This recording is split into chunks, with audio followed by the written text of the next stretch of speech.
뉴스쇼가 화요일에 마련하는 코너입니다. 라디오 재판정. 논란이 되고 있는 이슈나 인물을 저희가 스튜디오 재판정에 올려놓으면요, 여러분 양쪽의 변론 들으시면서 판결을 내려주시는 코너죠. 오늘도 두 분의 변호인 모셨습니다. 노영희 변호사님, 노상국님 어서 오십시오. 네, 안녕하세요. 저는 오늘 이 자리를 빌어서 전화번호 뒷자리 5210 쓰시는 우리 택배기사님께 인사를 꼭 전하고 싶습니다. 잠깐, 뭐예요 갑자기? 사실은 이제 저희 학교 교수님 한 분이 시골에서 농사를 좀 지으신다고 풋고추를 보내주셨어요. 대학원 다니시는 거기? 예. 근데 풋고추를 이제 저희 사무실로 보내주신다고 연락이 왔길래 제가 택배기사님한테 저희 집으로 좀 다시 보내달라고 그랬어요. 제가 비용을 대겠다고. 그랬더니 4,000원이라 그러시는 거예요. 추가 비용이. 그래서 제가 4,000원 좀 비싼데 이렇게 생각을 하면서 그럼 좀 비싼다는 듯한 뉘앙스 풍겼더니 아 근데 노영희 변호사님 제가 팬이라서요 3,000원만 받을게요. 근데 1,000원이나 깎아주셨네요. 그러니까 근데 중요한 게 원래 택배 하시면 보통 뭐 몇백 원 남는다잖아요. 맞아요. 근데 1,000원을 깎아주신다니까 갑자기 제가 깜짝 놀라가지고 아니라고 됐다고 제가 그냥 4,000원 다 드리셨어요. 아니 그냥 사무실로 그냥 그대로 놔둬주세요. 근데 내가 지금 웃긴 게 솔직히 말해서 3,000원 4,000원 술 먹을 때는 안 비싸게 생각하면서 이거를 아깝다고 하는 게 좀 웃겼고 첫 번째로는 두 번째로는 좀 너무 고마운 게 이분이 딱 그러는 거야. 제가 뉴스쇼 팬입니다. 뉴스쇼 팬. 네. 뉴스쇼 다시 발음? 뉴스쇼가 아니라 뉴스쇼. 네. 김현정의 뉴스쇼 팬인데 제가 그 노영희 변호사님 팬이라서 1,000원을 깎아준다는 거여서 제가 너무 고마워서. 잠깐 번호 몇 번? 5210번 쓰시는 5210번 쓰시는 혹시 택배 뭐 선물 같은 거 기사님. 있으면 좀 나중에 좀 드려. 제가 드릴게요. 제가 제 개인 사비로 커피 쏘겠습니다. 우와. 5210 택배 기사님 네, 듣고 계시면 문자 주세요. 진짜로. 오늘 안 들으시면 어떡하냐. 그러면 지어낸 얘기로. 하여간에 감사합니다. 고맙습니다. 5210 택배 기사님 고맙습니다. 노영희 변호사님 기분 좋은 인사를 오늘 길게 해주셨어요. 그러니까 다음에 짧게 하겠습니다. 아니 기분 좋아졌어요. 백성문 변호사님 어서 오십시오. 네, 안녕하세요. 저는 뭐 노영희 변호사님이 길게 했는데 저까지 길게 하면 재판정을 못할 것 같아서 저는 여기까지만 하겠습니다. 백 변호사님도 식당 가면은 그렇게 뉴스쇼 팬이라고 그러면서 덤으로 반찬 주고 그러는 그것도 분들 있고요. 계시더라고요. 제가 얼마 전에 또 길어지겠네요. 거의 비슷해요. 근데 그때는 식자재 운반하시는 분이었는데 저는 밥을 막 다 먹고 나가려는데 계산을 하셨다는 거예요, 누가. 그래서 누가 하셨지? 봤더니 어떤 분이 그때 되게 더울 때였거든요. 땀을 뻘뻘 흘리고 식자재를 들고 오는데 저 뉴스쇼 팬입니다. 노영희 변호사님이랑 뉴스쇼 다시 한번. 뉴스쇼. 네, 그래서 노영희 변호사님하고 라디오 재판정 잘 듣고 있고요. 그래서 다음 날 꼭 얘기해 주세요라고 했는데 그 다음 날 저희가 너무 진지한 얘기를 해야 돼서 이 얘기를 못 했어요.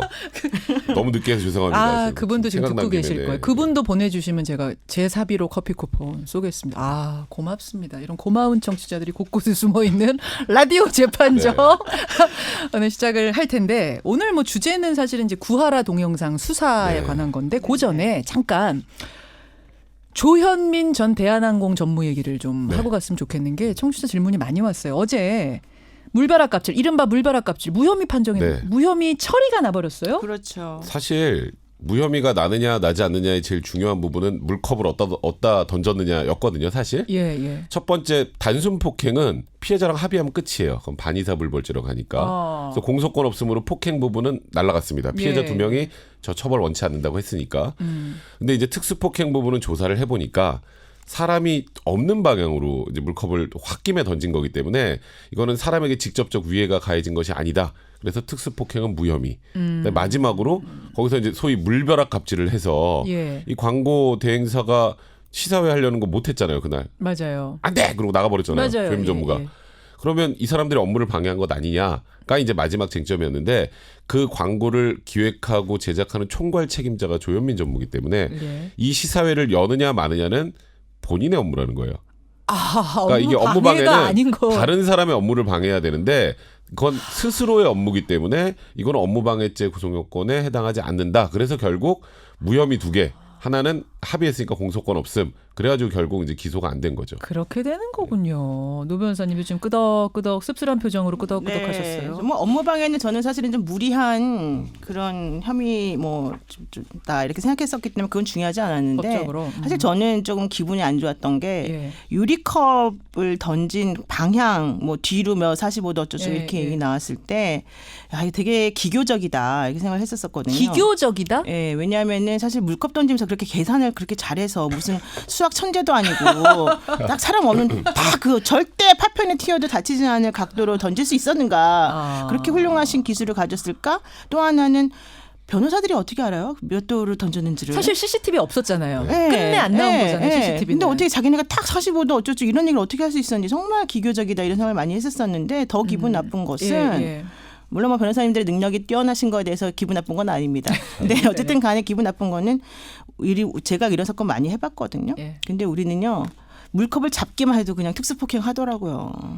그러니까 물론 이제 그렇게 하면 안 돼요. 그건 옳지 않은 건 맞는데 그렇다고 해서 사람 없는 곳으로 뒤쪽을 향해서 팍 던졌기 때문에 특수폭행이 아니다. 그렇게 보통 안 하고. 보통 일반 사람들은 참 이렇게까지 막 45도 각도로 파편이 하나도 안 튀겼을 것이다라고까지 얘기해 주는 경우는 드물다. 그게 없고 그냥 거의 대부분 유리컵이 위험한 물건이니까 유리컵 잡거나 하면 뭐 실수라도 떨어뜨리면 파편 튈 수 있는 거라서 그냥 무조건 특수폭행으로 의유라는 줄 알았었어요. 저는. 근데 그렇게 안 하신 걸 보고 깜짝 놀랐어요. 저는 이게 예를 들어서 사람 있는 쪽으로 유리컵을 던지면 이거는 빼도 박도 못하게 이제 특수폭행이 되는데 방향이. 화가 나서 뒤로 막 열받아서 확 던졌단 말이에요. 유리컵을. 만약에 그러면 특수폭행은 아니고 특수협박은 되는 경우가 있어요.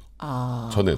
그러니까 노영 변호사님이랑 저는 조금 생각이 다른데 사람과 전혀 상관없는 방향으로 던졌을 때 특수폭행으로 우율하기는 좀 쉽지 않을 것 같고 그러면 이것 때문에 상대방이 공포심을 느끼면 원래 협박이라는 게 상대방이 공포심을 느끼게 해악을 고하는 것을 이제 협박이라고 하는데 위험한 물건을 들고 해악을 고하면 이걸 특수 협박이라고 하거든요. 근데 이거는 뒤로 집어던진 게 사실 보복 운전하고 비슷하지 않을까 개인적으로 생각. 직접 차를 들이받지 않아도 그러네요. 뭔가 이 사람한테 해를 가할 것 같은 위해를 가하려는 그런 모습만 보여줘도 그렇게 처벌할 수도 있기 때문에 특수 협박을 고려하지 않은 거는 조금 아쉽다. 저는 그게 조금 이해가 안 가는 게 특수폭행이라고 할 때 왜 특수폭행을 적용하냐면 위험성이 있으면 그냥 특수폭행으로 인정을 보통 하는데 아무리 뒤로 던져도요. 이게 얼마나 세게 팍 던지느냐에 따라서 파편이 팍 튀기거든요. 근데 물컵이 유리잖아요. 유리. 그러니까 그게 어느 방향으로 어떻게 튈지를 어떻게 예상을 해서 전혀 위험하지 않다라고 할 수 있겠는가. 그러니까 일반적으로 봤을 때는 저는 이건 조금 무리하게 봐준 게 아니냐 이런 생각 좀 하는데 물론 이 관련된 분들은 전혀 그게 아니라고 얘기를 하고 있습니다. 자, 여러분의 의견 받겠습니다. 여러분은 어떻게 이 무혐의를 보셨는지 그리고 오늘의 주제 한 12분밖에 안 남았는데 사실 오늘 주제도 얘기할 게 많아요. 많아요. 가보죠. 오늘 주제. 이른바 구하라 동영상 협박 의혹. 여성 수사관이 전담해야 하는가? 아니다. 이것은 남녀로 나눌 수 있는 문제가 아니다. 바로 이 주제입니다. 백 변호사님, 어떤 사건이에요? 그러니까 구하라 씨가 전 남자친구로부터 이제 성관계 관련된 영상을 빌미로 협박을 받았다라고 지금 주장하고 있는 상황이죠. 그렇죠. 그러면 이 수사를 할 때 이제 누군가가 이제 게시판에 여러 명이 이 관련된 내용을 올렸는데요. 이건 영상을 보는 그런 수사는 이건 반드시 역용해 해줘야 된다. 그러니까 누군가는 이 성관계 동영상을 볼 수밖에는 없는데 그렇죠. 수사를 하려면 봐야 되잖아요. 근데 이거를 남성 경찰관이 보면 또 2차 가해 아니냐. 막 돌려보면서 여러 사람들이 같이 분석하고 이래야 될 텐데 남성이 하는 건 좀 그렇다.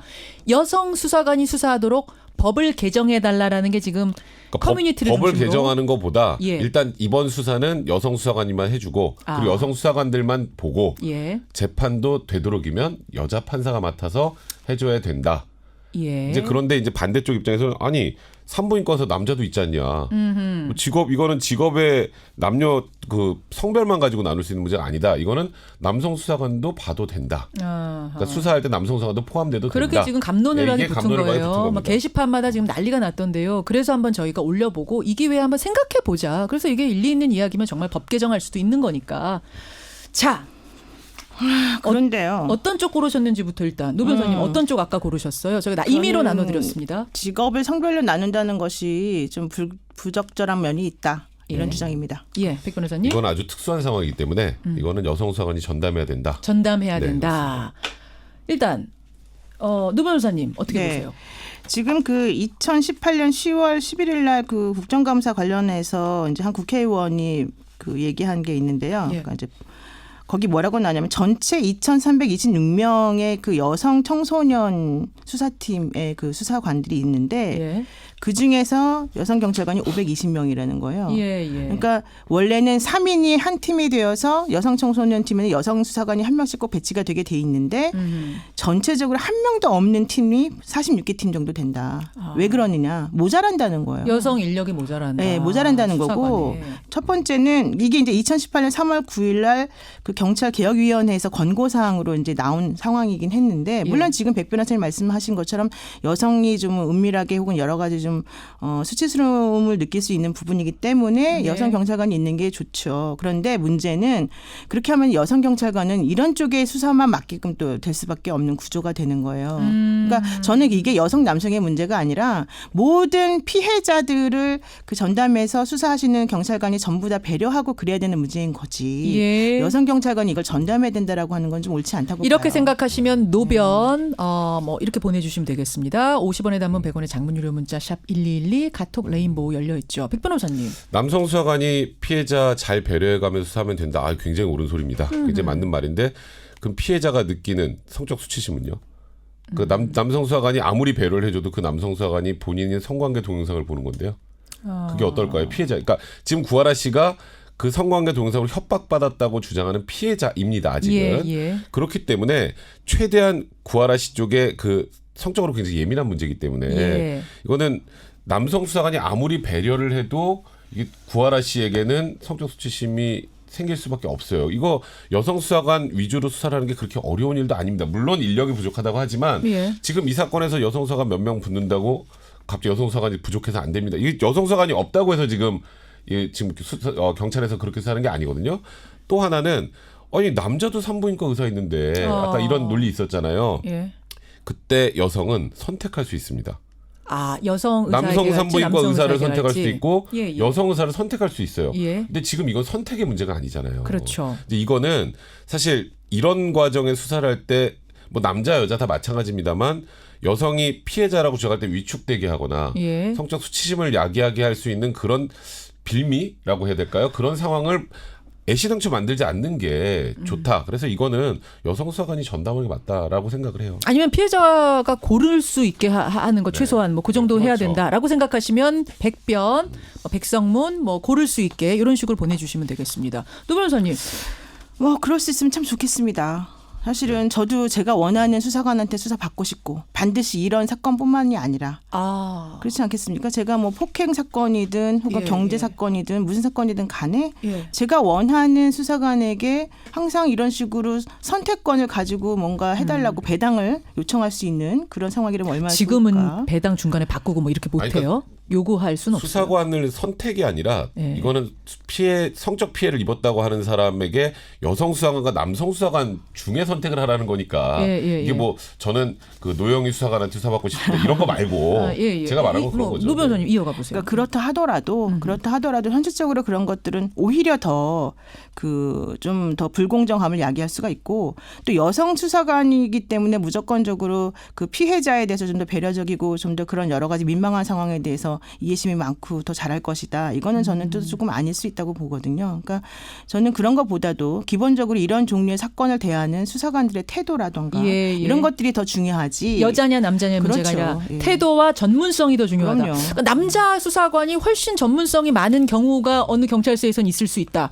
그러면 남자 수사관이 들어가는 게 맞고 여자 수사관이 훨씬 전문성이 있는 뭐 A 경찰서는 그렇다 하면 여자 경찰관이 들어가는 게 맞지 않느냐. 이 논리가 지금 노 변호사님 논리신 거예요? 이번 수사에는 전문성이 그렇게 필요한 수사가 아니에요. 이 영상 보고 뭘 얼마나 분석을 하나요? 이거는 지금 그 이후에 이걸 가지고 협박이 있었느냐 없었느냐 가지고만 판단하면 돼요.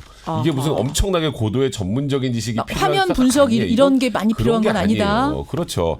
거기다가 이게 당사자들이 이거 둘 다 본인이 맞다고 하는데 그럼 이 동영상에 관련해서 이게 누가 원해서 뭐 촬영을 한 것이냐 뭐 이 정도 논란 정도만 있는 건데 이게 뭐 엄청난 전문성이 필요한 게 아니고 구하라 씨 입장에서는 제가 말씀드렸던 것처럼 남성 수사관이 아무리 배려를 많이 해준다고 해도 남성 수사관이 본인의 영상을 보는 것 자체가 성적 수치심 그다음에 고통을 불러일으킬 수 있단 말이에요. 뭐하러 굳이 이 오해를 사게 하고 그리고 특히 이제 앞으로 성폭력 범죄 피해자라고 주장하는 분들이 수사를 받을 때 최대한 본인이 편한 상황에서 수사를 받게 배려줄 필요가 있잖아요. 성폭력은 좀 또 특별하게 배려가 돼야 된다라는 입장이신 거예요. 구하라 씨뿐만 아니라 다른 그렇습니다. 경우에도 마찬가지다. 전문성보다는 편안한 게 더 먼저다. 이 말씀. 근데 아니 전문성 그렇게 말하면 마치 여성 수사관 전문성이 없는 것처럼 느껴지는데 그러니까 여성이든 남성이든 아니죠. 전문성을 우위로 보느냐 아니면은 성별을 우위로 보느냐 여기에서 말입니다. 근데 제가 지금 말씀드린 것처럼 여성 청소년과에는 3인 1팀이라고 그랬잖아요. 그리고 그중에 한 명 이상은 반드시 여성 수사관들을 배치해달라고 하는 게 요점이었다면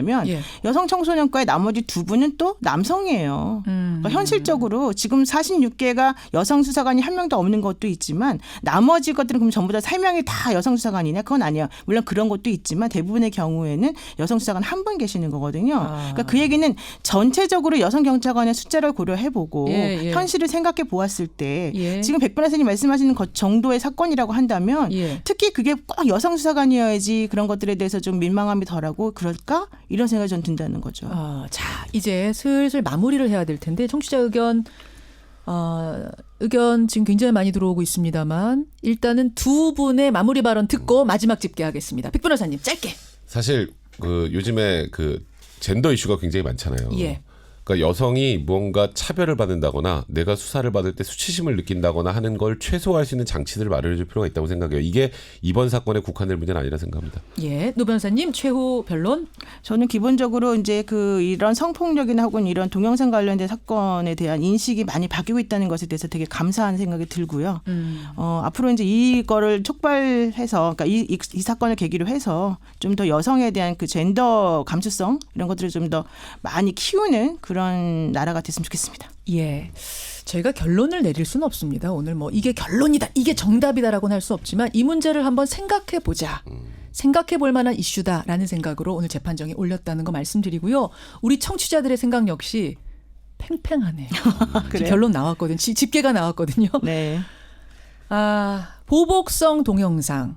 여성 수사관이 전담해야 하는가 아닌가 이 문제. 55대 45. 55% 대 45%로 여성 수사관이 전담해야 된다 편을 들어주셨습니다.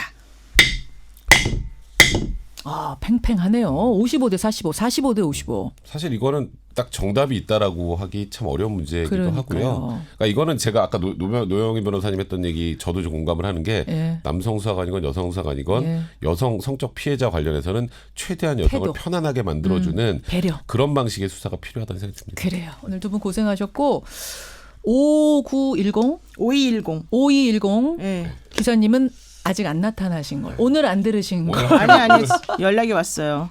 왔어요? 네, 뭐라고 왔냐면 저는 평상시에 팟빵으로 녹화본 들어요. 아침에 분리 작업하느라 본방 사수는 힘들어서요. 그리고 문자 보내는 거 잘 몰라요. 자, 제가 커피 쿠폰 방송 후에 쏘겠습니다. 고맙습니다. 고맙습니다. 두 분 고생하셨어요. 네, 고맙습니다. 라디오 재판정이었습니다.